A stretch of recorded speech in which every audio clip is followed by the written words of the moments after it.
लोग मौजूद हैं डॉक्टर कलाम कृषि महाविद्यालय में हैं, जहां पर आज हम आपको वेजिटेबल्स के बारे में बताएंगे। रबी फसलों का सीजन चल रहा है। हमारे किसान भाई जो है रबी फसल को उत्पाद करने के लिए खेत का तैयारी भी कर रहे हैं। तो ऐसे में हमारे साथ एस सोलंकी साहब है जो सब्जी वैज्ञानिक है। इन्हीं से बातचीत करेंगे कि आप कैसे अच्छा उत्पादन कर सके, कौन सा वैरायटी लगाया जिससे आपका उत्पाद बेहतर हो। बहुत बहुत स्वागत है सर आपका खबर सीमांचल में। धन्यवाद। अभी रबी फसल का सीजन चल रहा है सर, ऐसे में हमारे किसान भाइयों के लिए आपके पास क्या कुछ सजेशन है?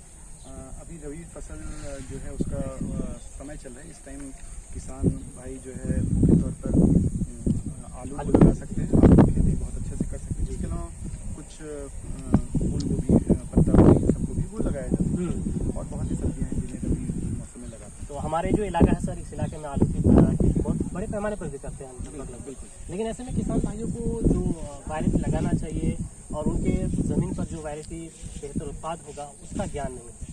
हाँ, तो ऐसे में उन किसानों के लिए आपके पास क्या कुछ सजेशन है? सबसे पहले तो किसान भाई को जो भी किस्में लेनी है उसमें ये ध्यान देना है कि उनको कितने समय के लिए वो किस्में लगानी है। आलू में बहुत ही तरह की किस्में आती हैं। आगाज किस्में आती हैं, मध्यम अवधि की किस्में आती हैं और पछेती किस्में भी आती हैं। साथ में दूसरी चीज़ है कि किसान भाई जैसा कि हमारे यहाँ देखते हैं मार्केट में लाल रंग के आलू जो जिसका छिलका लाल होता है उसकी वैल्यू ज़्यादा मिलती है, उसका ज़्यादा प्राइस मिलता है। तो किसान भाइयों को कोशिश करनी चाहिए कि जो लाल रंग की किस्में हों, साथ में पछेती झुलसा के लिए अवरोधी किस्में हैं उनका चुनाव करना चाहिए। और जो भी वो बीज लें, बीज मतलब जो आलू के कंद हैं उसको लें। उसको जो है हमेशा किसान भाइयों को ये कोशिश करना है कि उसको कहीं अच्छे जगह से लें ताकि उसमें विषाणु जनित या कोई जो है रोग ना लगा हो। तो आलू की आप बोल रहे थे कि लाल किस्में, तो लाल किस्मों को लेकर के हमारे इलाके में इस तरह का आता है सर कि उसमें कीड़े बहुत लग जाते हैं। चाहे वो अगर गोबर से लगाता हो तो उसमें भी जल्दी कीड़े पकड़ लेते हैं और उसका उत्पाद भी कम होता है। हाँ, लाल किस्मों में कुछ किस्में ऐसी हैं जो पुरानी, जैसे कुछ लालिमा वगैरह, थोड़ी सी उसका उत्पाद कम है। लेकिन जहाँ तक कीड़ों की बात है तो कीड़ों की रोकथाम करने के लिए उनको समुचित उसका फसल प्रबंधन करना पड़ेगा। और किसान भाई जब भी आलू को लगाएं तो उन्हें ये कोशिश करनी चाहिए कि आलू के जो कंद हैं उसको किसी भी फंजीसाइड जो कवकनाशी है या कीटनाशी उनसे शुरुआती अवस्था में ही उसका उपचार करना चाहिए। अच्छा, कीटनाशी में जैसे इमिडाक्लोपिड करके दवा आती है। अच्छा, ये कीटनाशी दवा है। इसका 1 ml हर 3 लीटर पानी में मिला के कंदों को उसमें 10 मिनट के लिए डुबा सकते हैं किसान भाई। साथ में मैंकोजेब करके आता है डाइथेनम 45, उसमें 2 ग्राम पर लीटर उसका आप सोल्यूशन बनाएं किसान भाई और उसमें कंदों को 10 से 15 मिनट तक भिगा लें। उसके बाद 6 से 7 घंटे तक उन कंदों को छायादार स्थान पर रखें। उसके बाद ही उनकी बुआई करनी चाहिए। जैसे आलू की बुआई करने से पहले जमीन किस तरह का तैयार होना चाहिए? आलू के लिए जो जमीन चाहिए वो बलुई दोमट भूमि चाहिए। साथ में उसका जो पीएच मान होना चाहिए वो 5.5 से 6.5 के, मतलब कुछ अम्लीय मिट्टी हो तो ज़्यादा अच्छी। और मिट्टी में कोई भी कंकड़ पत्थर नहीं होने चाहिए। और मिट्टी में पहले आप एक मिट्टी पलट हल से जुताई करते हैं, उसके बाद 2 जुताइयाँ जो है कल्टीवेटर से करते हैं ताकि मिट्टी एकदम अच्छे से भुरभुरी हो जाए। उसके बाद इसकी लाइन में बुआई करते हैं आलू की, आप सब जानते होंगे। तो जो इसकी भी दूरी रखते हैं वो 60 सेंटीमीटर कतार से कतार और 20 से 25 सेंटीमीटर पौध से पौध की दूरी रखते हैं। हमारे इलाके में एक चीज़ और है सर, एक तरह से भ्रमित ही कर रहा है जो ऑर्गेनिक है, गोबर से आलू लगाने को लोग बहुत गलत मानते हैं। किसान भाई बहुत ऐसे इसलिए गलत मानते हैं कि गोबर से अगर हम आलू लगाते हैं तो उसमें होता क्या है, कीड़े पकड़ लेते हैं, आलू सड़ जाते हैं। तो ये क्या सच है सर, इसकी क्या सच्चाई है? सच्चाई ये है कि गोबर से आलू लगाना, मुझे जो लगता है इसका तात्पर्य आपका कहने का ये है कि गोबर ज़्यादा डाल देता है ज़मीन में, उसके बाद वो आलू लगाता है। वहाँ पे बिल्कुल उनको एक समस्या आती होगी किसान भाइयों को कि अगर गोबर की खाद अच्छे से सड़ी नहीं है तो उसमें कीड़े भी बहुत लगेंगे, साथ में फफूंद भी बहुत ज़्यादा लगेगा और शुरुआती अवस्था में वो कंदों को सड़ा देगा। इसलिए किसान भाई जो भी, चाहे वो गोबर की खाद ले, चाहे वो कंपोस्ट ले या वो वर्मी कंपोस्ट ले, वो पूर्ण रूप से सड़ी हुई खाद होनी चाहिए। अगर खाद पूर्ण रूप से सड़ी नहीं है तो निश्चित तौर पर यह आलू के कंदों को सड़ाएगा या उसमें रोग का प्रसारण करेगा। अच्छा, मान के चलते कि हम अब गोबर का प्रयोग नहीं करके फर्टिलाइजर्स का प्रयोग अगर कर रहे हैं तो उसमें क्या क्या फर्टिलाइजर्स का प्रयोग करें? गोबर का प्रयोग करना है, ऐसा नहीं है। आलू जो कंदी सब्जी है तो यहाँ पर बिल्कुल आपको गोबर की खाद चाहिए, ना कि गोबर की अच्छे से सड़ी हुई खाद जो है लगभग 150 से 200 क्विंटल प्रति हेक्टेयर कम से कम आपको चाहिए। इसको अलावा नाइट्रोजन, फास्फोरस और पोटास के लिए आपको 150 से 200 किलोग्राम नाइट्रोजन, 150 किलोग्राम फास्फोरस और 150 किलोग्राम पोटास प्रति हेक्टेयर की दर से आप इसका इस्तेमाल करेंगे। इसके लिए आपको ये ध्यान रखना है कि गोबर की पूर्ण रूप से सड़ी हुई खाद और नाइट्रोजन की आधा मात्रा और फास्फोरस और पोटास की पूरी मात्रा अंतिम जुताई के पहले ही दे दीजिए। और शेष जो नाइट्रोजन की मात्रा है वो जब 30 से 35 दिन बाद जब पहली बार आप मिट्टी चढ़ाते हैं तब, और शेष नाइट्रोजन की मात्रा को 40 से 45 दिन के बाद देते हैं। यानी बुआई के 30 से 35 बाद जब हम बुआई के 30 से 35 दिन बाद हाँ। नाइट्रोजन को पहले आपको 3 भाग में बांट लेना है। जी जी। एक भाग को बुआई के पहले देना है, दूसरे भाग को बुआई के 30 से 35 दिन बाद देना है और तीसरे भाग को 45 दिन के बाद पौधों को देना है। और जब भी नाइट्रोजन देना है तो वो बेसल एप्लीकेशन मतलब उसकी जड़ों के पास देना है और साथ में उसके बाद हम उसको मिट्टी चढ़ा देंगे। जी। सर हमारे इलाके में ठंडा भी है और शबनम भी खूब गिरते हैं, कुहासा भी खूब रहता है, जिसके कारण आलू के पत्तों पर काफ़ी प्रभाव पड़ता है, पौधे पर काफ़ी प्रभाव पड़ता है। उसके इलाज के लिए क्या कुछ?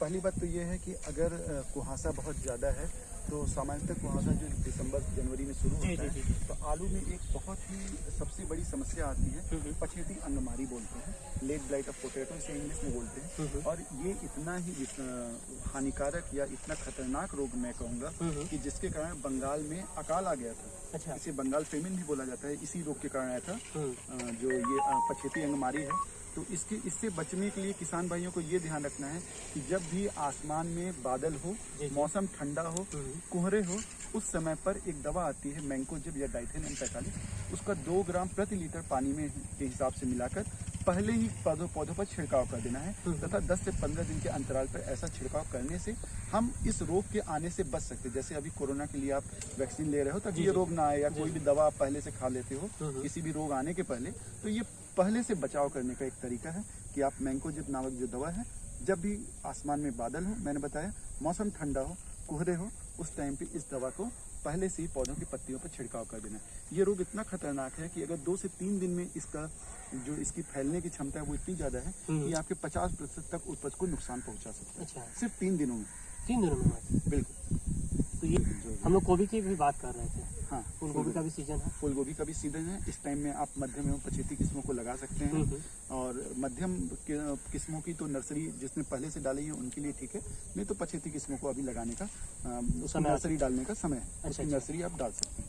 अच्छा, नर्सरी डालने के बाद जो भी स्नोबॉल ग्रुप है या करके आती है पूसा स्नोबॉल 1, 2, 3 ऐसे करके किस्में हैं, उन किस्मों को अभी लगाया जा सकता है, उसकी नर्सरी डाल सकते हैं। अब गोभी का पौधा रोपने से पहले सर क्या कुछ तैयारी है? गोभी का पौधा भी रोपने के लिए आपको पहले एक बार मिट्टी पलट हल से उसकी जुताई करनी है। मिट्टी पलट हल से जुताई करने के बाद उसमें कंपोस्ट दे देना है या FIM दे देना है। उसके बाद आप उसमें 2 बार कल्टीवेटर से जुताई करेंगे। कल्टीवेटर से जब अंतिम बार जुताई करते हैं तो उसके साथ नाइट्रोजन, फास्फोरस और पोटास की मात्रा हम बेसल एप्लीकेशन के रूप में दे देते हैं। ध्यान रहे कि नाइट्रोजन की जब भी जो मात्रा देंगे वो 1/3 मात्रा ही बेसल एप्लीकेशन देंगे। शेष जो नाइट्रोजन है उसको इसमें भी 30 और 45वें दिन के बाद मिट्टी चढ़ाते समय उसका एप्लीकेशन करेंगे नाइट्रोजन का।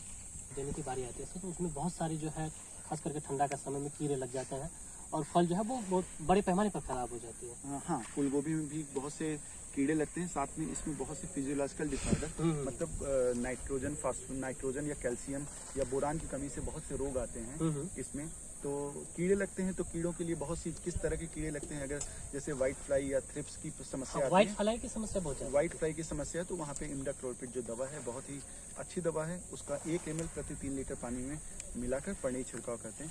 साथ में फूल गोभी में एक समस्या आती है कि एक बटनिंग की समस्या आती है, जो फूल है उसके बहुत छोटे रह जाते हैं। तो ये जो समस्या आती है ये मुख्य रूप से नाइट्रोजन की कमी से आती है। और कई बार किसान भाई क्या करता है कि आजकल भारत सरकार ने कर दिया, बिहार सरकार के द्वारा भी किया जा रहा है, सॉइल हेल्थ कार्ड बनाया जा रहा है ताकि मिट्टी की जो जांच है वो पहले की जाए और उसमें ये सब्जी या ये फसल लगाई जा सके, उसको हम जान सकें। तो फूल गोभी में अगर मिट्टी में बोरान की कमी है तो वहाँ पे एक समस्या आती है कि उसमें ब्राउनिंग कहते हैं हम लोग, जिसमें फूल जो बनते हैं उसके बीच में पहले धब्बे पड़ते हैं, कीले लगेगा, कोई पानी गिरा दिया उसको अगर भूरे रूप में परिणित हो जाते हैं, भूरे होंगे फिर वो सड़ जाएगा, बहुत ही बदबूदार उसमें से स्मेल आती है। तो यहाँ पे ये ध्यान रखना है कि बोरान की कमी मिट्टी में नहीं होनी चाहिए। अगर आपने शुरुआती अवस्था में ऐसा देखा कि ऐसा आ रहा है तो तुरंत बोरेक्स करके एक आता है बोरान, तो उसको तुरंत आपको मिट्टी में मिला देना है या उसका पानी छिड़काव भी आप कर सकते हैं। उसके बाद ये सुधर सकता है। बिल्कुल सुधर। तो हमारे साथ सब्जी विशेषज्ञ डॉक्टर एस सोलंकी साहब थे, इनसे हम लोग बातचीत कर रहे थे। आपने सुना कि आलू और आप गोभी की फसलें कैसे बड़े पैमाने पर कर सकते हैं और आप उसे कीड़े लगने से कैसे बचा सकते हैं। तो फिलहाल के लिए यही जानकारी है। इसके अलावा फिर हम लोग अगर कभी प्रवेश किए इस संस्था में तो फिर आपके लिए नई जानकारी के साथ रूबरू होंगे। मैं हूँ आपके साथ इमरान रजा।